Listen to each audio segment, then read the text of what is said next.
Hello, and welcome to the Footy Podcast. To benefit Here's Help. Here's Help is a nonprofit comprehensive rehabilitation and educational agency that's been providing treatment services in South Florida since 1968. For more information on Here's Help or Footy's podcast, you can contact us at 305-685-8201. If you need help or know someone who has a substance abuse or alcohol problem, you can call our admissions office at 305-685-8201, extension 224. If you'd like to make a cash donation to Here's Help and join the fight against drug abuse, call Footy at 305-685-8201, extension 227. Now, here's Footy.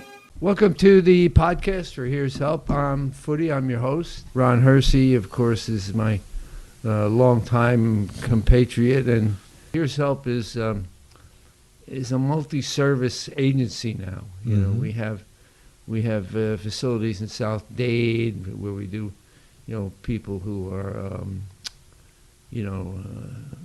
outpatients who come in, and then we have people who are in crisis and they need to find us to find a place for them to go. The structure is not there.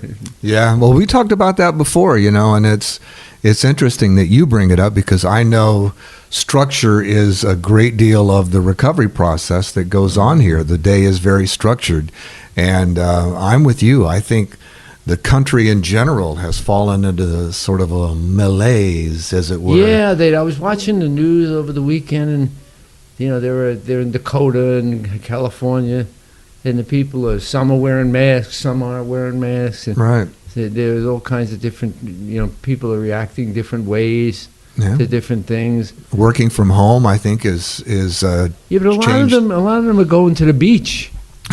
Well, yeah, this is true. There's been a breakdown of structure, you know. And when you don't have a supervisor or a boss looking over your shoulder, you can work whenever you want to or not work at all if you don't want to. So that's, you can go to the beach and go shopping. So I don't know that it's a good thing. It's going to... Yeah, a lot of people are, they're finding other forms of income. Like they're getting, benefits because they're not working. They're getting benefits because they are working. And the formal structure of American life is really kind of wearing very thin. It's out of whack. And a lot of the folks who were getting benefits were getting more than they would have at their job. They were making a profit because wages are low to begin with, especially for service jobs and low-income jobs. They're horribly low to begin with. I don't know. The airports were packed this weekend. Well, yeah, the airports, but I'm talking, like the burger flippers. Not that there's anything wrong with that, but the kind of minimum wage. Those jobs don't pay a lot. So it's I've read now where states, Florida has just recently decided they're going to bring it into the benefits programs for a lot of these folks. But I hope it also coincides with an increase in pay because I don't know if you've noticed, I've seen signs, help wanted, $500 bonus for being hired. Yeah, they can't get people to work. And did you hear there's a lifeguard shortage? I mean, you think about this for a second. Both my daughters, two of my daughters are lifeguards. You're entrusted with saving people's lives, literally, as a lifeguard. It's not a joke. And you have to go through a lot of training. And so they can't find people who are willing to take on that job and stand out in the sun and 100-degree heat all day long for the money that they're offering. So one of my daughter's former jobs called her and asked her if she'd be willing to come back to work as a lifeguard this summer. And she said, well, not for what you were going to pay me in the past. I was a lifeguard for about a half hour. Oh, really? It was long enough for somebody to fall in. And it was over. No, I was forever going to the beach. Here or both? Both. Uh-huh. And was my favorite place to go to. So, and I was, I was like registered to do it. Yeah, you have to be certified. Yeah, I was always a swimmer. I still am if I pay attention. What were your occupations? Before I got into radio, you have to understand, I started in radio when I was 16. Yeah. So my very first job, I painted houses during the summer between like my junior year of high school, after junior year of high school, I think. I painted houses for a summer. Busted my butt, man. That's hard work. And then when school started, they wouldn't keep me on because they didn't want to keep me from going to school. So I got a part-time job as an usher at the local movie theater. Worked there for a long time. I was the usher, and this is a great story. I was an usher at the theater, the actual walk-in theater, and then the people that owned that had a couple of drive-in theaters as well. So one of my jobs was to change the marquee. When the new movies would come up, I'd have to go up and change the marquee at the theater, and also down at the drive-in, the Fort Pierce drive-in. And I'd been doing it for a long time, so I knew what you do is you write down on a piece of paper what's up there, and then you write down what you're going to put up there, and then you cross off the letters that are already out, so you don't have to bring letters that you don't need. So you pull down, you take your list and you pull down the letters that you don't need, so they stay up, and then you go ahead and write. So you lived in a rodeo. Yeah, well, Fort Pierce was a rodeo. Mm. But a lot of times if I had a date or if I had a gig or if something was going on, I would do the walk-in theater, but I'd wait to do the drive-in till Sunday morning. Yeah, until everybody got drunk and went to the drive-in. It didn't matter. The place was empty. I'd just go get the newspaper and see what the movies were and the advertisements, and then go let myself into the box office and change the letters.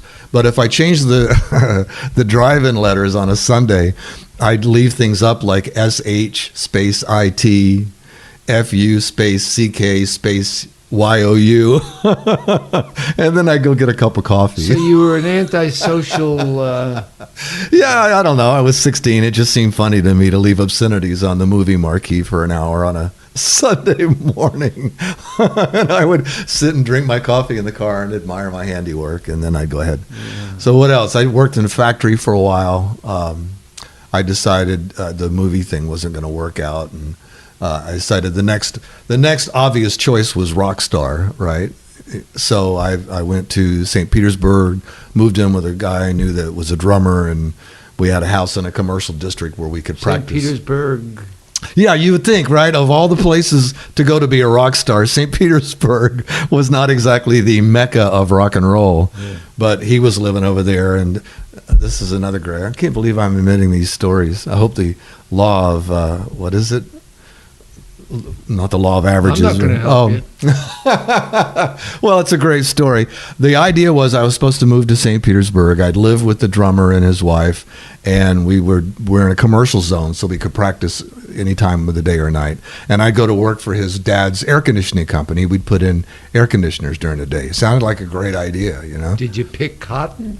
I cropped tobacco, but I never picked cotton. So I get over there, and with all my worldly possessions, the day after my 18th birthday, and the first thing I discover is that Dad's air conditioning business has gone bankrupt. There's a padlock on the door. Dad's completely out of work, so I have no job. Rent's due, no job. But for some reason, and I never quite figured out why, all the phone calls to the air conditioning company were rerouted to the drummer's house where we were living. So the phone would ring, and these people would be like, "Oh, we need an air conditioner. We need an air conditioner." And it was driving us crazy, I mean, there's money there. So we got a pair of bolt cutters. Were you living with the Clampetts? Or did you... Living with the hippies is more like it. Yeah. So we found a pair of bolt cutters, and we went over and we cut the lock on the door, and we took an air conditioner out, and we went over to some motel over on the Gulf Beach and installed it. And the lady's like, okay, well, who do I make the check out to? And we're like, make it out to cash. So we cashed that check, man. We bought so much food. I don't know how long it had been since we'd eaten anything of any substance, And we bought all kinds of food and beer, and we had a great time. And we saved enough money to buy a new lock. Only this time we had the key. So we put like 3 air conditioners in that summer, and that's what kept us going until I got my job at the scrap yard, and later on working at a factory. I had 2 jobs growing up. Believe it or not, I was living in Long Island, so there was a farm down the road from my house, and it was a tomato farm. But they would come. The guy would come. I mean, it was like really. I don't know how to explain it. It was like you'd see in a movie. Right. And they would bring in truckloads of pickers, Mm-hmm. and the guy would put us on as pickers. Me, a guy named Billy, and we went on. And you pick for about 2 weeks, and then you're done picking. It's over. But the whole time you're crawling through rotten tomatoes and Bending over, bending over. I mean, fertilizer, cow manure. Yeah, it's really kind of. It's hard. No, it's hard work. And Yeah, and the guy cheats you all the time. Right. His job is to pay you less than you earned. That's his official job. And, Right. And I was a caddy because I lived in Bethpage. There's there's 5 golf courses on one course. So, and I did that for 2 summers, which for me, to actually get a job and actually work Mm-hmm. was a real revolutionary concept. Right. Yeah, I was more in the department of help yourself to. So, but yeah, I did that. You know what else I did? Mm. Fireworks.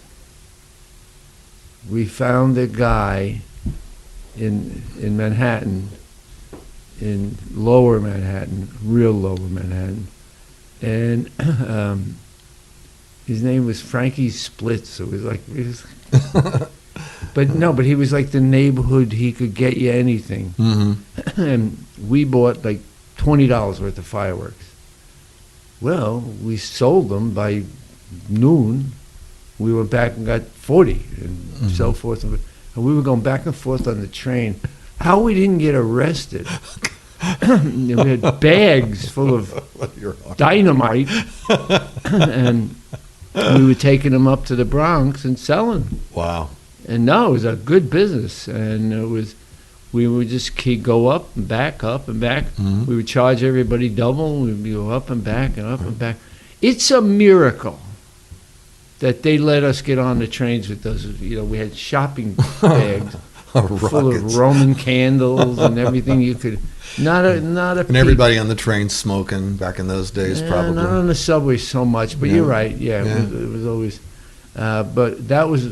I was operating out of Manhattan at that time, out of my grandmother's house in the Mhm. Bronx. But it was a lot shorter than the Long Island route.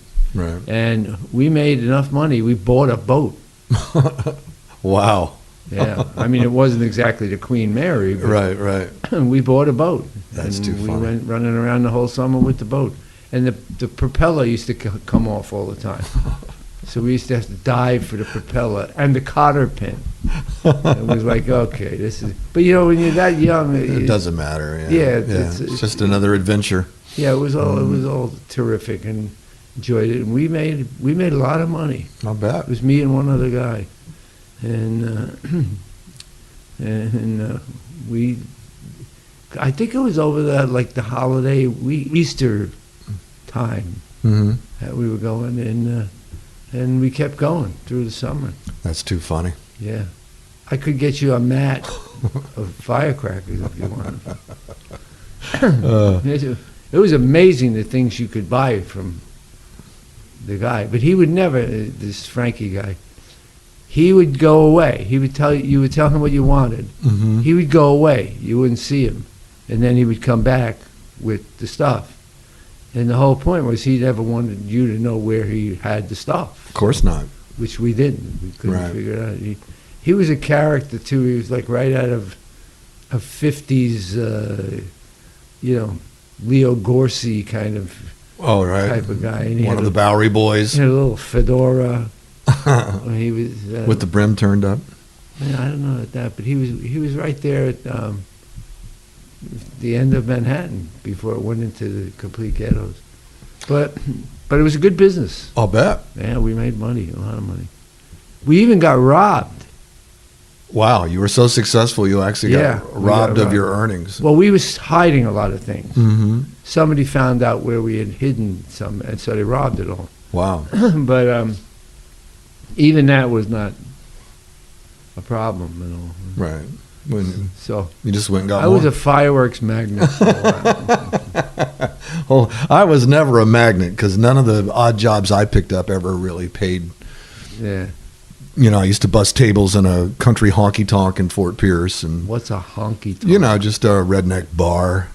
I used to bust tables at this place called Frankie and Johnny's, and it was very funny because during the weekdays, all the local business people would come there for lunch. It was basically a steakhouse, you know. So during the day, and then at night, people would come there for dinner. But man, on the weekends, like Thursday through Saturday, once the band started, it completely turned into a completely different place. Well, they didn't have anything else to do in Hooterville. There were very few places. Yeah. That had live music, and Frankie and Johnny's was one of them. And, Frankie and Johnny. Frankie and Johnny's, yeah. And man, once the music started, did you ever see like Urban Cowboy, the John Travolta movie where he hangs out at Gillies in Texas, and there's the first. I'm not a big The first scene in the movie connoisseur of those kind of movies. westerns. When the first time John Travolta walks into Gillies, and it was huge in the 70s. Gillies was like the ultimate country night Sloppy, spot in Fort Worth bar. Right. But he walks in the front door, and as he walks in the front door, this guy flies by him and runs into the wall. Somebody hit him and knocked him. And that was how Frankie and Johnny's was. When I was 16, 17, I guess, I was busting tables there, saw a lot of fights, got a hell of an education. You want to learn about life? Hang out with a waitress. They will definitely teach you the way of the world. You talk about road weary and nonplussed. That's one of the worst, hardest jobs in the whole world. It takes Waitress? Yeah. I didn't. Oh my God. Didn't cover that ground myself. They had them already in the restaurants. Yeah. But yeah, that was a volatile place, man. I can't even begin to tell you it was like the Wild West in that Well, when I place. first came down to Florida, I had to drive through all those places. Right, well, I'm And sure. you know how many cops pulled us over? Just because you had out-of-state plates? Yeah. They Yeah. pulled us, search the car, look at everything, Right. and Profiling? What are you talking about? and you didn't really know What they were looking for. Yeah, well, they finally got me in the overseas highway. They got me in Monroe. The cop. We were towing a very small boat because my brother was living in Key West, so we were going down there, and we got through. We got through about halfway, and Like around Islamorada? No, further south. We got there like Marathon. Okay. And we got through Marathon, and then the highway patrol guy, or the Monroe County patrol guy, pulled us over. You know what he did? Mm-hmm. Follow me. Oh, boy. Follow And me. We had to follow him back to The county seat or wherever it was. Monroe County. Yeah. And we Marathon, and we got there, and he put me in jail because we didn't get charged with drinking and driving. We got charged with a fine, a cash fine, So my friends, What was the infraction exactly? They never said. the infraction was that cop needed the money. Okay, and we didn't have the money. Oh, boy. So my friends went and sold what we had left over of the beer, and we reached enough to get me out. Oh my They God! got me out. I also got arrested in Key West at one time, but I had a little problem in the in the Florida Keys. But you're right. It was like an adventure. Sure. It's really I didn't even know what was going on. We were just trying to live it out and stuff like that. And then I ran into Mel Fisher. Oh, no way! Yeah, I was working at Y100, and Mel coming up from the Keys. This is after they discovered the mother lode. The Atocha. Yeah. Yeah. And he came up, and every morning on the show we had like a Mel Fisher spot, and he could tell good stories. Oh, He could yeah. tell you stuff. And so I started hanging around with him, and then that on Biscayne Boulevard, I just had it and I forgot it. There was a shopping a mall. And we would, after the show, I would go down to the mall with him. What's the name of it? Anyway, and You talking about Bayside? yeah. Then he would show all the gold and the silver ingots and all the things. I still have a piece. I have a piece of 8 that Mel gave me after I went with him for a week. Thanks a lot, Mel. Anyway, but Mel, let me see, the lifestyle was catching up to him. He wasn't, he went fast. Yeah. But his whole family, he lost one of his daughters who was the wife of his son. They drowned. They had all kinds of fire on the ships. Well, that's a hazardous occupation. Yeah. Scuba diving for gold is not, like talk about a realistic, what do you want to be? Oh, I want to be a doctor. I want to be a lawyer. I want to hunt for gold. I want to be a rock star. Yeah, it was. It's funny you mentioned Mel. He was, for a while in the 60s, man, he was the guy in Florida, because he still has, he's dead, he passed away. Right. They still have the music, they call it the museum, where they have all the stuff from the Atocha. You can buy it, you can trade in it if you want. I just remember he was making all the coin collectors. That was a big thing in the 60s, stamp collecting, coin collecting. My dad was a big coin collector. And because he was a cop, he volunteered to work security for the coin it was shows. more like the 70s, I think. Late 60s, early. I just remember I was very young. And Mel was at all they used to have the coin shows in Fort Pierce at the old Fort Pierce Hotel. You talk about like a nostalgia. Yes, this old school, real old style hotel where, like people like rented rooms. They didn't just stay for the night. They were living there. Old style lobby, and everybody's puffing on big cigars. It was like being in a time machine. When I used to go through, I forget, the town when you come out of Okeechobee, the last town, when you go to Miami. Clewiston? Yeah, Clewiston. We used to go there. They had a place like that. You could rent a room, but it had a restaurant. Right. We would go in there and go and eat in the restaurant and either take off or stay, and because we went up there a lot. Jim Reilly and I went up there a lot. Well, no, but he was getting money for it. He left that part out to explain to me that there was money involved. But we used to go up for the to play music. He was. I think you told me one time he was DJing, or he would DJ parties in Clewiston. Yeah, and there was some. He was hired by the company that owned all the land and the farms and like the sugar. The sugar guys. Yeah, and they imported a lot of sugar people, so they had to find ways to entertain them. because they were from like Baltimore. They settled on Jim Reilly. Yeah. Well, it was like they were from Baltimore, and there was an Right. accountant from Philadelphia. Right. And we would go and play music. and there's nothing and out there. Jim would lie to them, tell them that this, you're going to play songs. It was a complete lunatic asylum. Didn't you tell me once there was some issue with he was playing New York continuously at the party and wouldn't play anything Well, he would do anything he could to annoy the audience. That's what he thought his job was. And it was like, are you kidding?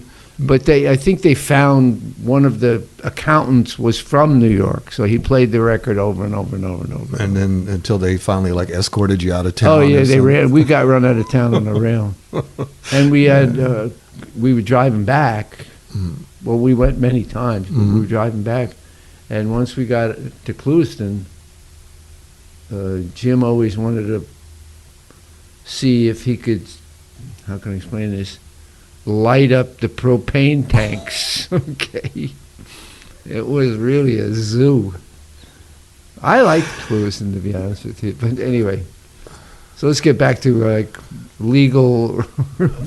Yeah, our legal issues in the past. No, the standards that we have legal issues. Oh yeah. Because we didn't have anything back then. It was, especially in Florida. It was. Yeah, we were drinking on the way up, drinking on the way back, Things were pretty wide open around and here. then we were. He used to shoot at the propane tanks. I used to go, "Are you out of your mind?" But I learned, I don't want to give any people any ideas, but the bullet doesn't ignite the propane. Really? Yeah, it doesn't, because he demonstrated it. You've seen it for real. Yeah, I was ducking. Expecting ricochets. Yeah. I've heard some pretty. He was one of the more colorful people that I have worked with, and He believe was me, one of the more annoying, frustrating. Is he still alive? he's still around. I think I still hear from him from time to time on Facebook. I think he's out in California somewhere. He's Well, he's got always- like 19 homes that he's been thrown out of. right, and I think he's got at least a dozen dogs wherever he is, and he was a character. Some of the stuff that he used to come up with, unbelievable, and some of the stories. He came home to my house one time, 11 o'clock on a Sunday night. And I said, we got to go do the show in the morning. Yeah, don't worry. And we were out in the Everglades, like blowing up stuff and shooting things. Shooting propane tanks. And it was like, and then, it was almost dawn when we got back. Right. And him and I went to work. Went on the air after being up all night. Yeah. Well, that would give you a little extra flavor. Yeah, sure. A little different outlook on life as you're waking up the what masses. What was that mall called? On Biscayne Boulevard. I said Bayside. You said it was Bayside, right? No, it wasn't Bayside. It was near there, but it wasn't called that. First, what made us think we were like bulletproof in those days? I mean, the crap we did between racing cars at Hialeah, and I think you went swimming with sharks and Disney World, and I think he maybe I did that a lot. and racing boats. I think even more than me, and I thought I was the. Oh, and I raced boats for like 10 years. You really taunted death. No, I like boats. Yeah. I'm comfortable in boats. They don't bother me. Well, it is, and there's that satisfaction of, as you say, walking away and saying, "I made it." You happen to be right. There's a feeling of victory in not dying. I don't know how many. I don't know how many boats I flipped over. To even know And then we used to race at 79th Street, and we raced all over the place. We raced on the West Coast. We raced everywhere. You were into that for quite a while. Yeah. I still get into it once in a blue moon. Really? My days of that are over. Yeah, that's. I don't have the bones for it anymore. You get beat up a lot. Oh yeah. You get beat up a lot, and it's how can I explain it? You can't win. In other words, you either survive or you don't. Right. And you either lose or you don't lose. Yeah. I was going around. We were traveling. We raced in the Keys and in Key West. We raced in Marathon. We raced all the way up and down. Joe Roth, Holiday Isle. But then we went over to the West Coast and we raced a lot of races in the Gulf. Mm-hmm. And but I didn't like that because I didn't really how can I explain it? Like I understood here, mm-hmm. but I didn't really understood over there because. And you were the navigator, weren't you? Or you were the? I was everything at one time or another. Because you're right. You get used to the ocean being on the east, and when you start looking where am I? You're like, oh, well, there's the ocean. So also I was accustomed to the water getting deeper. Mm-hmm. But in the Gulf, you take off, it stays the same level for the God knows how far out you go. They had us in these triangular patterns and stuff, and it was like, mm-hmm. This is crazy. These rednecks they don't know what they're doing. The West. Give me a life preserver. I'm jumping. Yeah, I've had enough. I'm getting out. Yeah. I'm calling it a day. I did that a couple times. You just jumped out? Oh yeah. You don't want to be in the boat when it hits the water upside down. Oh, so there was imminent danger. You didn't just randomly. No, you have to try to get. You got to get away from the boat. Wow. Okay. I mean, you didn't just leave two guys in there. Yeah. All but alone. I had my best friend Gary Jeffries, who I still talk to. Gary. I know Gary. Yeah. Yeah, and we did a lot of racing and running around, but we had a good time. Yeah. The rest of the world had to pay the price, but we had a good time. Gary and I, we were leaving Bimini, and we were idling out of Allenstown. And if you know the exit from Bimini, mm-hmm. okay, you really have to take a left and go up the coast of the island. Mm-hmm. Well, we figured out a way to go straight out, and we were idling out, and next thing you know, I don't know who they were. I don't know if they were the authorities or who they were, but they were shooting at us. Oh my God. So Gary and I would duck down into the boat. It was his boat, and we floored it, and we took off. We probably hit like 12 rocks on the way. But no, we had to get out of there, and we took off. But you got to remember, we always had a faster boat than everybody else because what we were doing. Mm-hmm. But we took off, and we outran whoever those people. We don't even know who it was. Was it locals? Could have been pirates, yeah. Pirates, the authorities, the Bahamian Defense Force. You don't know. But we weren't waiting to find out. All of whom could be adversaries. Yeah, we didn't have. But Gary and I, we used to jump in the boat and go to Bimini for lunch and come back. We had a lot of great times. Yeah, we did stuff. We won quite a bit, and we lived, which was a big plus. You made it. Yeah. Well, there were some good times in the 1980s down here in Miami. There was the radio was, I was talking about this to somebody else. There was a time of real synchronicity down here when Y100 was like the number one radio station. We were working at Y100. The Hurricanes were like national champions. Mm-hmm. The Dolphins were in the Super Bowl. The number one TV show on network TV was Miami Vice. I was on the radio. You were on the radio. And it was just like all the eyes of the world were on Miami. It was like, and everything was falling our way. We had momentum, and it was a really fun time to be down here. Yeah. There's a lot of really cool people and a lot of neat things going on, and we were right in the middle of all of it. Well, we can probably wrap up our podcast for now. We do want to encourage you all to go out and purchase Footy Sauce. Have you been introduced to Footy Sauce? Footy Sauce makes it easy to give ordinary chicken wings extraordinary flavor. Footy Wing Sauce is made with a perfect blend of herbs and spices. So what are you waiting for? Pour it on. Footy's Wing Sauce guarantees you a better taste than chicken wing every single time.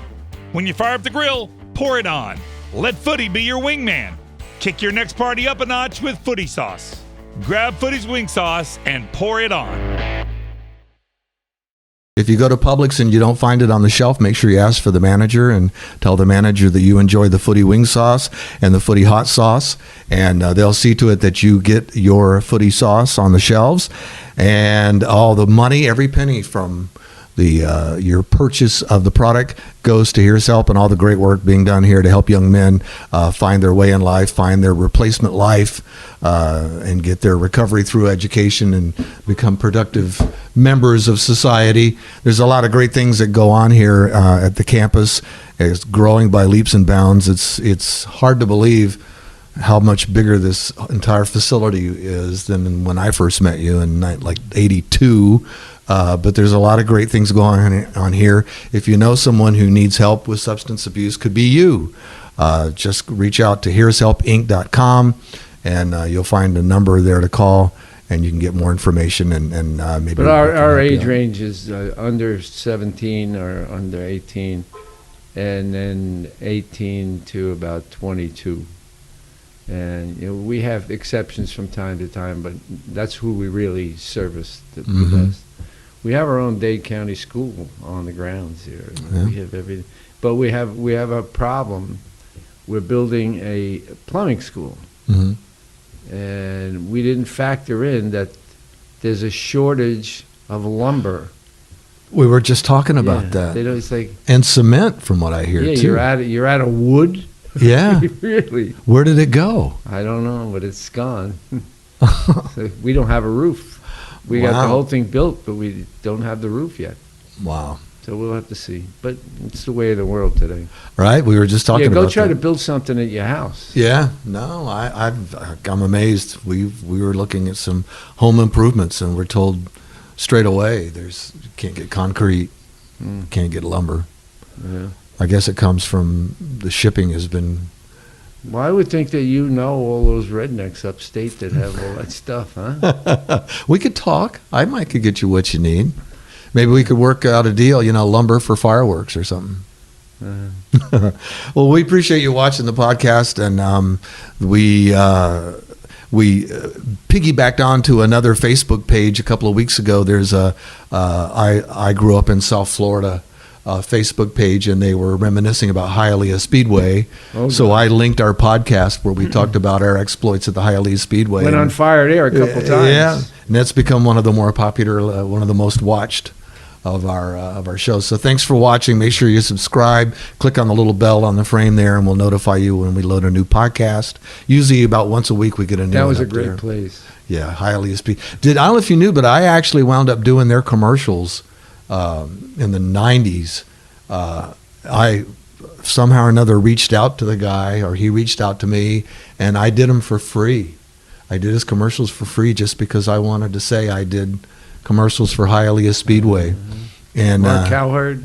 And we had Bobby Coyle. Bobby Coyle was the name we talked about a lot. And I had a lot of fun doing those commercials, so that was a great place. So keep posted. We'll keep you posted. We have more podcasts coming up, and we appreciate you watching, and we'll talk again soon. Thank you for listening to the Footy Podcast. To benefit, Here's Help. For more information about the Footy Podcast or Here's Help, contact us at 305-685-8201. If you need help or know someone who has a substance abuse or alcohol problem, you can call our admissions office at 305-685-8201, extension 224.